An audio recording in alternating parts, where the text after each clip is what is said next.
Welcome to She is Resilient, a podcast for women on their healing journeys who are ready to start living their most authentic and empowered lives outside of survival mode. I'm your host, Tatiana, trauma and somatic therapist, as well as a holistic coach, and I'm on a mission to help more women heal their nervous systems. Each week, me and my guests are going to get real and vulnerable about the experiences that led us to becoming the empowered and resilient women we are today. You'll leave this podcast with the skills, knowledge, and inspiration to start creating the life you deserve. Because if another woman can do it, so can you.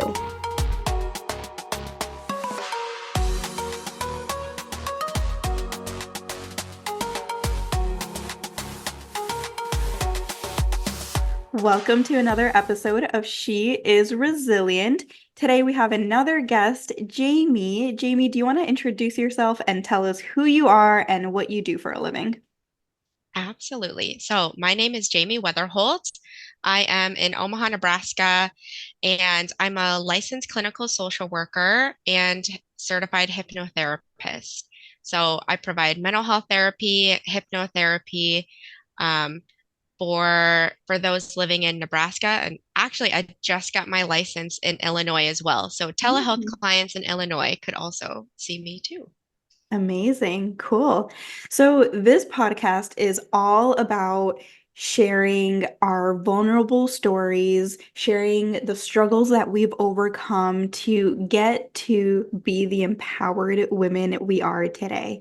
So, maybe you can tell us a little bit about your journey and what struggles did you overcome to get to who you are today?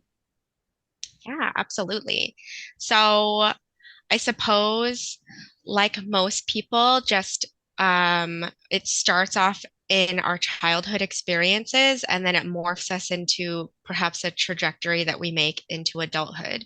So, I'm a transracial Korean adoptee. So, being raised in a white household and being a Korean adoptee, I grew up wanting to know more about where I came from and doing like the birth search, all of the adoption experience. And in that journey, I learned that and I felt really I don't know. There were times where I felt alone, or there were times where I felt like I didn't belong to my family. And so I think I always was doing an element of soul searching, like who am I and where do I belong in this world? And where do I find love and feeling safe, right? And so meanwhile, as just growing up, I have to find a career and figure out what I want to be when I grow up. So I stumbled upon social work and I loved the idea of helping others. And I thought I wanted to work with adoptees.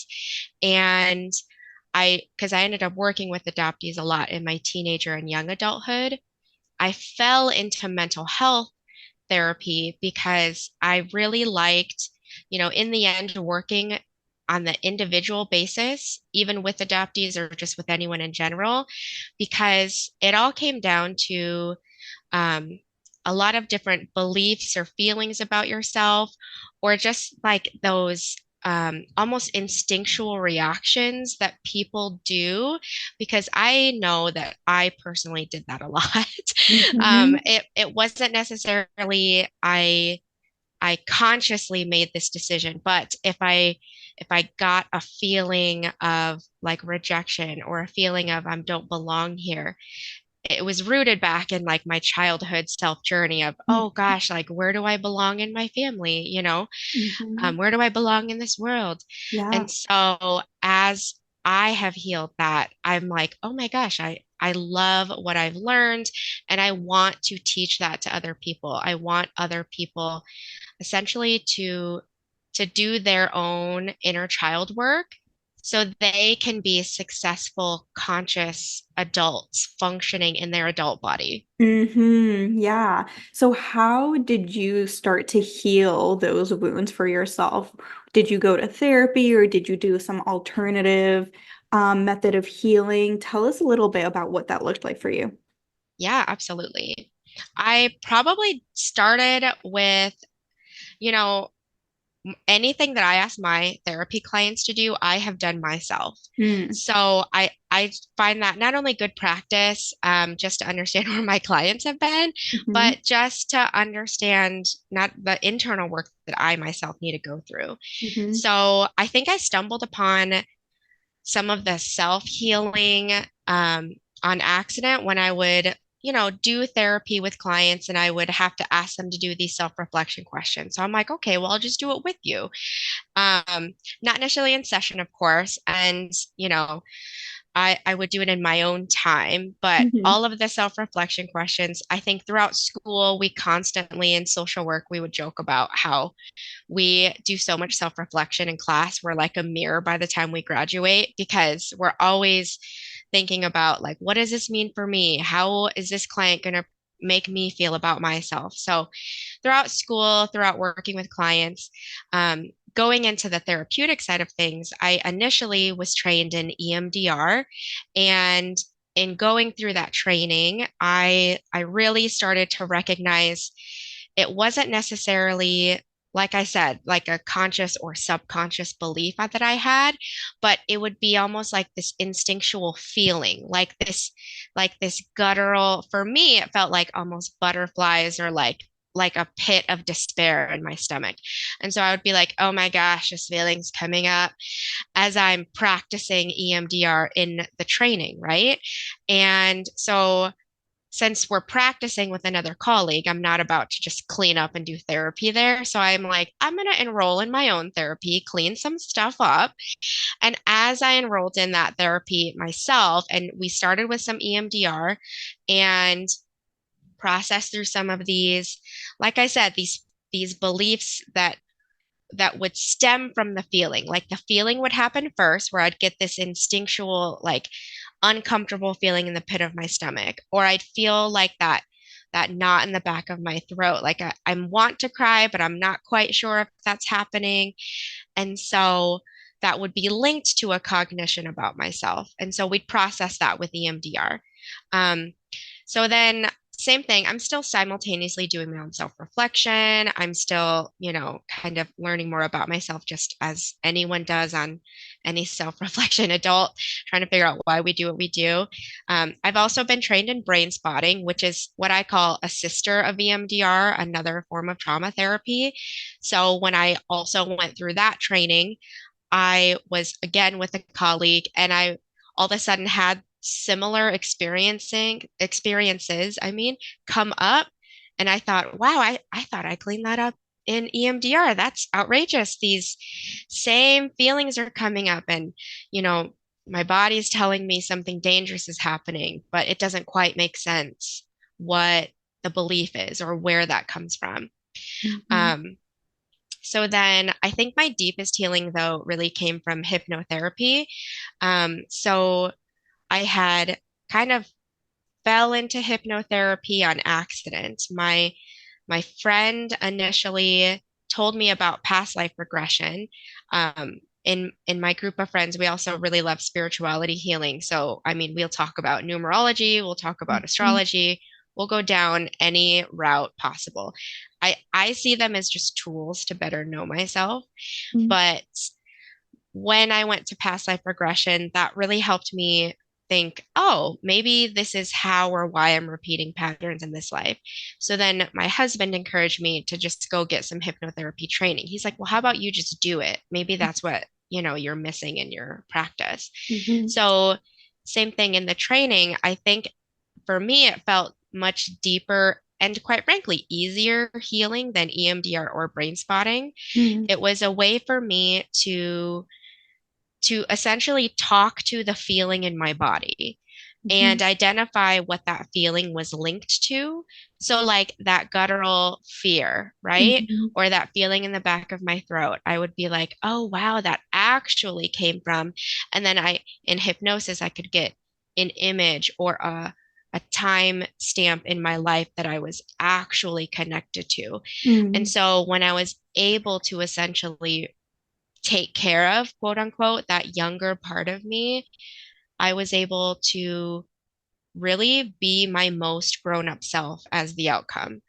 Really, really notice and feel the long lasting change that maybe EMDR and brain spotting gave me like a good temporary band-aid, but the Hmm. triggers would still like, regress me back to this place. Yeah, wow. Really interesting. And so I am curious to know what were some of those changes that you started to notice inside of you, maybe emotionally, physically, behaviorally? What was different about you after starting hypnosis? Yeah, absolutely. All three, lots of changes. Okay.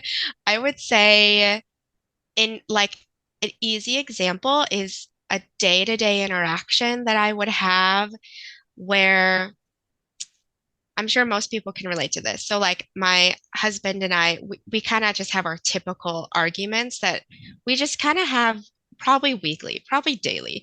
And they aren't a big deal, but they come up all the time, those little spats. So in my household, the argument is always, I want you to put your laundry away. For the love of God, just put your laundry away. And I would just get so irritated because he Mhm. would be like, well, it's put away eventually. What's the big deal? And the past version of me would see his laundry basket laying out, and my thoughts would go, oh my God, he hates me. He absolutely hates me. He's doing this to piss me off on purpose. Uh-huh. And then that would spiral into me feeling alone. So in my body, I would notice I like almost you can't see me, but like listeners can't see me. But you know how like you curl into almost like fetal position, like, Yes. oh, like I'm Like so sad and you like a collapse a little baby. bit. Yeah. Yeah. Yeah. And again, it's none of this I don't think is conscious. I think I've done a lot of my own work to be very quick in identifying it. Hmm. So I don't necessarily expect, typical people to be very like on top of it, but I just know for me, I'm always aware of this, or maybe it's my profession too.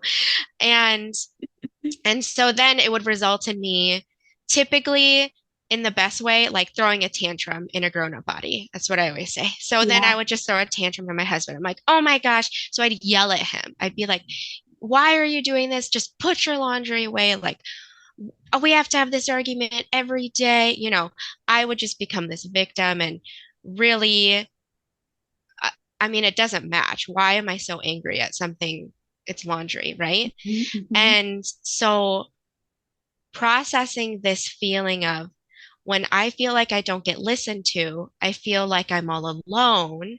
Hmm. And that feeling is what is coming up with that, like almost curling into fetal position. Because when I Yeah. feel alone, my body goes to a place of, well, this is what I do when I'm alone. I essentially am in my experience, turning into like a baby who was like abandoned Hmm. literally by Hmm. like birth mother of like, oh my gosh, I'm alone. Like there's no one here. Hmm. A baby who's crying and like no one's picking you up, right? Hmm. So that's what I identified in hypnosis.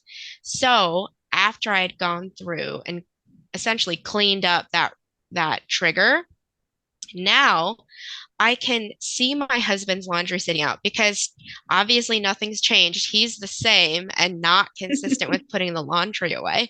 And I see it. I am irritated, Hmm. probably like 10%, because it's irritating Yeah. asking your partner to do something. Hmm. But what I do now is I say, dear, I, I remember I really would like you to do this just before we go to bed tonight. Could you do that? And he even says, you just yell less now that you've done this. And Yeah. he'll say, yeah, you still don't like some of these things that are irritable, but your reaction isn't so extreme or so Yeah. upset. And not only is my reaction calmer, but obviously that feeling inside totally gone. I don't Hmm. feel alone. I don't feel abandoned. I don't feel like he hates me. Those thoughts aren't going through my head. And that is why I can be calmer because that Hmm. feeling in my body, I don't notice any. It's Hmm. more just, yeah, I would like the chores done, you know? Yeah. Does that make Yeah, sense? that makes a lot of sense. So you have more capacity to be with whatever is coming up, and it's not as activating, it's not as triggering for you. Yeah. And it sounds like this is just one example of this, but it sounds like maybe it shows up in other ways too, right? Like you have more capacity Oh, for yeah. other emotions too in other situations. Oh, absolutely. Absolutely. I think in general, when you work through a lot of these reactions, I mean, typical day-to-day interactions also stem from that same, like I said, it starts off as like a body reaction, which then triggers your mind into thinking these beliefs about who you are or what people see you as. And Hmm. now I like, if anyone is coming at me with an emotion, or if I'm seeing something that is annoying to me or frustrating to me, meaning I'm experiencing a feeling, Hmm. my body isn't going into this place of, again, like butterflies or like feeling like I'm about to cry or my heart racing.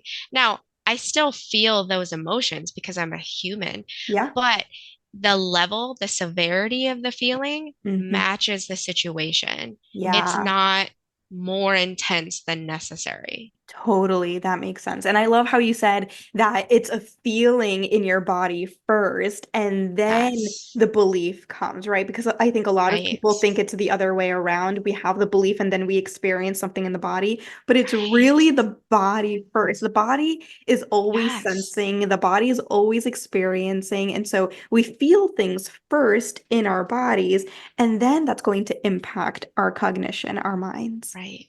And Yeah. it's such a quick switch. So I Oh my think that's gosh. why people Hmm. don't necessarily notice it or know it right away. Yeah. And so because of that, it's really, I mean, what I do with clients and myself is you have to like backtrack it. You have to be like, okay, what was the thought? Hmm. What was the feeling? Yeah. Because I don't think we consciously say, yeah, I felt alone in my stomach. People don't typically speak that way. What are some like practical tools that you do every day? Oh, absolutely. I try to, and so keyword try. So I'm always consciously attempting to do these things. So what I do is I will ask myself, what do I notice in my body? And then that's when I can draw a conclusion of what to do next. So, Hmm. like, am I tired? Am I hungry? I always start with basics because it's usually Yeah. one or the other because I'm a Yes. parent and so I'm tired most of the time. So I'm like, am I tired? Yes. Do I need to take a nap? Do I need like maybe to drink more coffee? Do I need to go to bed earlier tonight? Like, problem solve based off of the literal. Um, Especially to make sure if I'm tired, oh, that's why I'm so irritable. Oh, that's why I'm snapping at people or feeling, a little extra edgy today, right? And then when I notice that, it's my way of saying, okay, so let's just, now that I'm aware of it, now that I see it, I can slow it down because Yeah, I'm aware that it's something to look out for. I'm not just saying, oh, well, I'm allowed to be irritated because I'm tired, right? totally. So I just listen to what my body's saying to me. A lot of times, if I notice, um, like if I notice I'm feeling tension, and for me, I've caught on to where I feel tension in my body. So I'll just ask myself those areas. I'll be like, oh, are my shoulders carrying some tension? Oh, is my stomach feeling nervous? That's telling me I need to take a break. And Hmm. honestly, as a parent, because I'm trying to reinforce these skills to my children, because my kids do this naturally. Hmm. So I'm just trying to get them to not lose that ability. So I'll be like, hey, mom's noticing, like, I'm feeling angry because I can hear my voice is getting angry. So I'm going to go take a breath and then we're going to keep talking Hmm. because honestly, that's me talking probably to my inner child and talking to my body that is saying, hey, I feel you, girlfriend. Like you're Yeah. feeling stressed. Let's go. Like I'm breathing shallow. I must breathe deep. Okay. So I'm gonna go do that. I'll tell my kids like my stomach is feeling very nervous right now. So I'm going to go in the other room, go to the bathroom, and then I'll come back out. And it's my way to narrate to them, I'm doing it too. Yeah. You're allowed to feel your body. What is your body telling you? So Mm-hmm. I'm catching on that my body's telling me I need to go do these things, or I'm feeling really hungry. So I'm going to sit down and eat this really quick, and then I will have the energy to, fill in the blank activity that we're doing. Yeah, I love that. I love that. And I love how you said that you check in with the basics first, because I think that sometimes we forget to check in with the basics, and the basics are so important. Food and sleep are the most important things, right? Hydration, like the little things. And we forget how much that really impacts our behavior, our energy levels, our mood, everything. So I love that you say that you check in with the basics first, and then you check in with what your body is experiencing. Yes, Amazing. absolutely. Yes. Yeah. So I'm curious to know what your thoughts are on resiliency and building resiliency in the nervous system, and what suggestions you have for people who are wanting to create more resiliency in their bodies and in their nervous system. Yeah, absolutely. I describe to clients, and again, because I do it myself, that resiliency isn't necessarily like I am, I've overcome anxiety and I just don't feel anxiety, or like I've overcome stress and I'm just so calm. To me, resiliency is having the capacity to feel any and all emotion or to experience any and all experience and to go through it until it ends. Mm, Because I just see it as we're human. We all have emotions. Emotions are never going to end. mm-mm, So I'm going to like hang up this call with you and I'll feel angry again. I'll feel sad again. I'll feel yeah, happy. I'll feel mhm, excited. And I can easily feel all of them to the depths that I'm allowed to. So, mhm, like when I am angry, I will feel really warm and I'll probably talk sternly, but I can do it matching the stimulus that caused it, mhm, right? yeah. And I also don't need it to take over the situation. So Mhm, I just like the example with my kids, I can get angry. Like, of mhm, course, it's irritating when they don't listen, mhm, but I can demonstrate I'm angry with you because this is happening. mhm, And I'm going to do this to calm down my anger mhm, because I still love you, because I cherish that relationship and I don't want to lose that relationship. So it's the mhm, idea of allowing my feelings to be heard, acknowledged by not only me and others, but mhm, I want my relationships to be sustainable. yeah. I don't want to burn the bridges with everyone around me because I'm Mhm, just this person with loose emotions. totally right.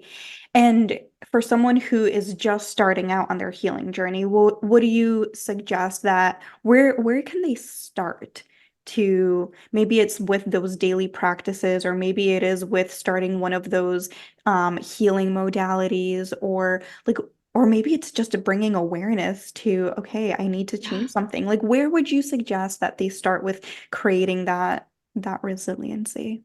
Yeah. I think an easy first step, even without going like the whole therapeutic route or like literally getting trainings like I was describing, is is just asking yourself, what am I feeling right now? Because that could be an emotion. It Mhm, could be a body sensation, mhm, but it's just, I want you to almost like acquaint yourself with what is your body trying to tell you, or what are your yeah, feelings trying to tell you? Because maybe you're not in tune with your body. I have plenty of clients where that happens. So it is easier for them to start thinking, well, I'm just angry, or well, I'm just sad, you mhm, know? So just getting used to asking those questions rather than like, what am I thinking or what do I believe? I think when you get to like the emotion, it's quicker, it's easier to link that to a body sensation. And so mm, just check in with yourself, you yeah, know, 4 seconds. It doesn't have to be like a whole self-reflection journal, I love but that. it's Yeah. more, yeah, what am I feeling right now? Oh, okay. maybe I'm nervous. And a lot of times, the more you practice it, I Mhm. think you learn more about yourself Mhm. because then you'll be able to distinguish the fact between like, am I nervous or Mhm. am I anxious? Yeah. Right? Because it's like the same spectrum of the same emotion. Or Yeah, am I excited? Because they all feel similar in your body. But how do totally. I know which one I'm feeling? Totally. I love that. Jamie, thank you so much for sharing all of your wisdom with us and sharing a little bit about your story with us. How can people connect with you if they want to work with you or if they want to just connect with you? Yeah, absolutely. So I am on all of the socials. My handle is at Enlightened Omaha, and my website is enlightenedomaha.com. And I also have a podcast called The Shrink Show Podcast, and that handle is at The Shrink Show Podcast. And that one's also theshrinkshowpodcast.com. Cool. Thank you so much for being here. Yeah, of course. Thank you for having me. Thank you so much for joining me today. If you absolutely loved this episode, I would so appreciate it if you subscribed and left a review on Apple Podcast, or take a screenshot and share this episode on social media. Don't forget to tag me at tatiana.holistic.coach. The more nervous systems we reach, the more generational cycles we break, and the more we contribute to a kinder and safer world. And if you're looking for somatic healing services, send me a DM and I'd love to chat on how I can support you. I'll see you in the next episode.